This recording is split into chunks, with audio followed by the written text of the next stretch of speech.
How to download HeyGen on your iPhone.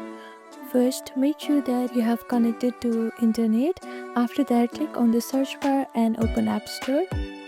Now you can see the search icon on the bottom right corner. Click on it, and after that, click on the search bar on the top and type in HeyGen. Now scroll down a little bit until you see this logo. Click on it. This is the official app of HeyGen, and here you can see this get button. Click on this get.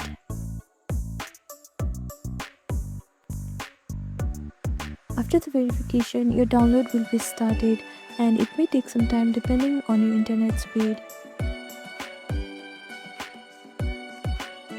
After your download is completed, you can see open button like this. Click on open to use HeyGen app on your phone. So this is how you can download HeyGen on your iPhone. Thank you for watching this video. Please do not forget to like, share and subscribe to our channel, and comment down below if you have any other queries. Thank you.